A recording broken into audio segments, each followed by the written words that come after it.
Hey, riddle me this and riddle me that. I'm gonna hit you in the face with a baseball bat. Whoa!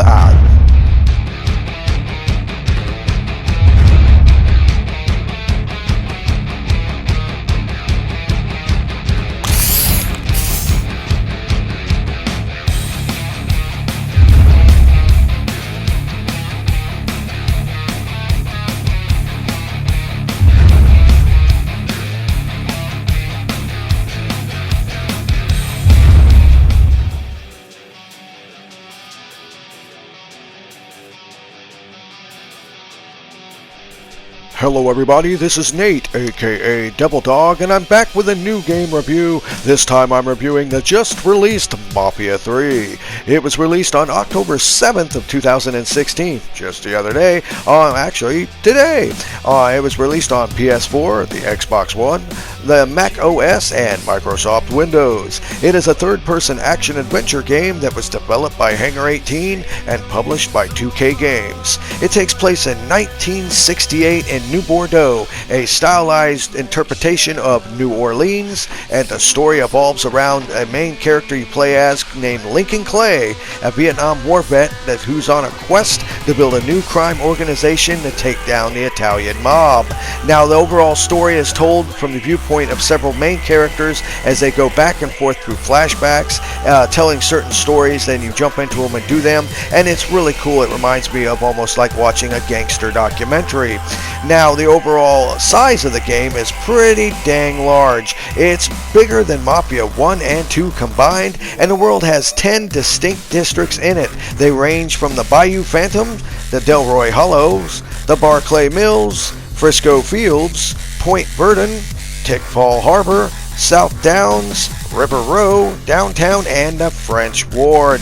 Now, the overall way you play the game is whenever you want to do your running and gunning, you hold the L1 button down, which will bring up a standard issue weapons wheel, which you should be used to because they've used this in many games.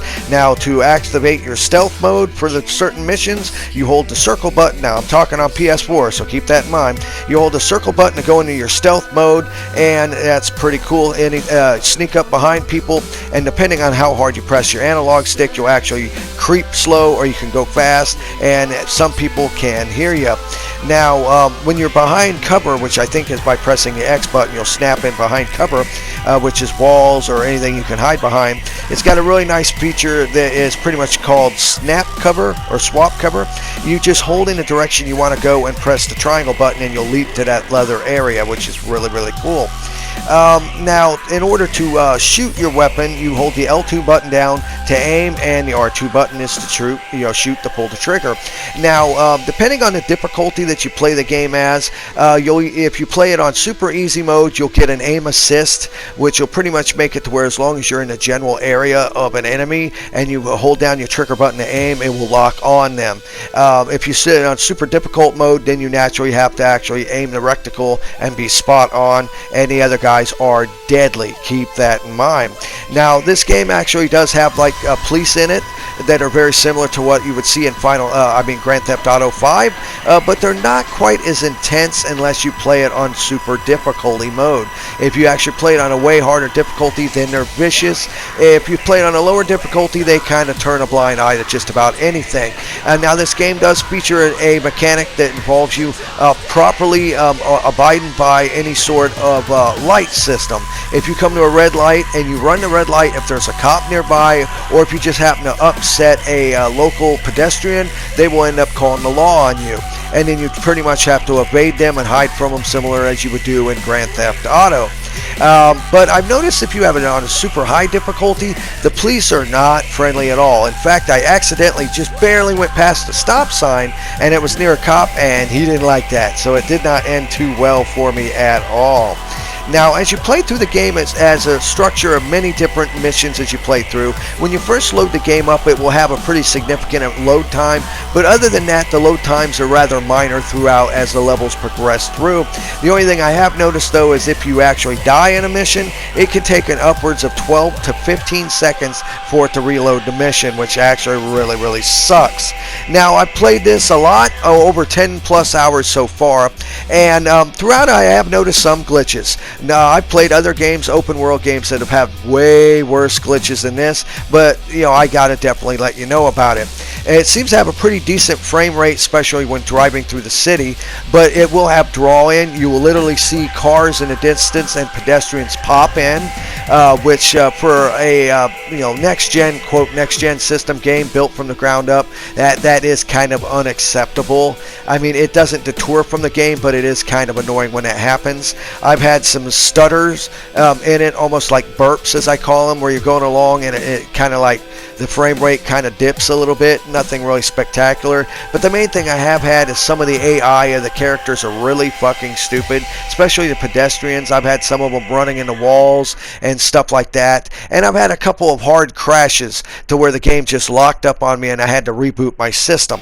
Now, if you can get past that, it's really not that bad, but here is where I got to actually say some things. Graphics wise, I find it very beautiful. It's a very well stylized game, and you can tell that Hangar 18 really put their heart and soul into the developing of the world, because the world is living, it has charm to it, but it seems a lot of desolate stuff. It seems like the world itself is built really well, but overall there's not much populated in it. Sure, you'll have cars drive by, you'll have alligators in the swamp and stuff like that, but all in all, it doesn't really seem overly congested or populated like you would actually see. Now, some of the districts you go to are a little bit better. I mean, if you go to the French ward, especially during the Mardi Gras sequences, they are rather impressive. But other than that, it just kind of seems like the world is fundamentally kind of like, not empty, just I think it should have more action going on at every time.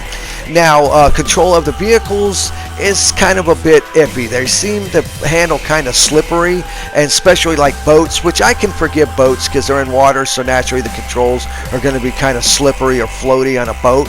But a lot of the vehicles, even the high-end vehicles, seem to suffer from this as well. So that's kind of a major flaw. And here's the other problem with the game. It is a very fun game. However, I've noticed a major structuring flaw with this game. It seems to have a rather repetitious sort of playthrough with it. Even though you can play through it multiple times and witness nice new things just about every time based on random missions, interrogations, assassinations, and stuff like that, it does seem to suffer from the rinse and repeat formula. Now, what I mean by that is as you progress through the game and you take over the different districts, fundamentally they all consist of roughly about the same thing. Talk to some people, initiate the missions, drive to that location, do something like destroy information by burning it, kill people, interrogate people, rinse and repeat. Now, I know most games out there nowadays pretty much are the same thing. This one, for whatever reason though, the story kind of makes up for it, but it does have its flaws. Now, if you just keep that in mind, that the overall control of the character, the gun mechanics are spot on. The AI of the enemies can be kind of spotty. They get a lot smarter if you turn the difficulty up. But all in all, it is an extremely fun game to play. The delays and everything, I would have to say, the game is really actually worth the money. It will have 3 expansions that are going to be coming out later on, and if you pay them separately for their season pass, it's like $30. But if you buy the game for I think it's like $80, you get the season pass with it. I think it's called the special edition. Now, my final score of Mafia 3 is a rather high 8.5 out of a 10. Some people are giving it perfect scores, other people are giving it real low scores. And the reason why I'm giving it 8.5 out of 10 is because of this. The overall fun factor of the game, the mechanics of the shooting are phenomenal. The mechanics of driving are, they're doable. They're nothing spectacular, but they serve the purpose and they're actually quite fun. Your collections as you go through are really neat. I mean, you get to collect real magazines. You can collect Hot Rod magazines. You can collect Playboy magazines. And you can actually read them. And they're real magazines from that time. Because if you collect a Playboy magazine and you read it, we all know why everyone gets Playboy magazines. Yeah, for the articles. You can actually read the articles in the Playboy magazines, which I thought was really cool. But like I said, I gave it that score of 8.5 out of 10 because even though it is a fun game, it is definitely a long game, and you definitely get your money's worth, it does have some severe issues and flaws, and that is the only reason why I didn't give it a higher score. Now this is Nate, aka Devil Dog, saying thank you to everyone who subscribes to my channel. Thank you for everyone that watches this video. And of course, I gotta say it, go ahead and hit that like button if you could, please. And of course, I always gotta end it like this by saying the devil is in the details. Now remember, play hard, play fun, and please leave some comments below. I love it when you people leave comments. This is Devil Dog saying peace out.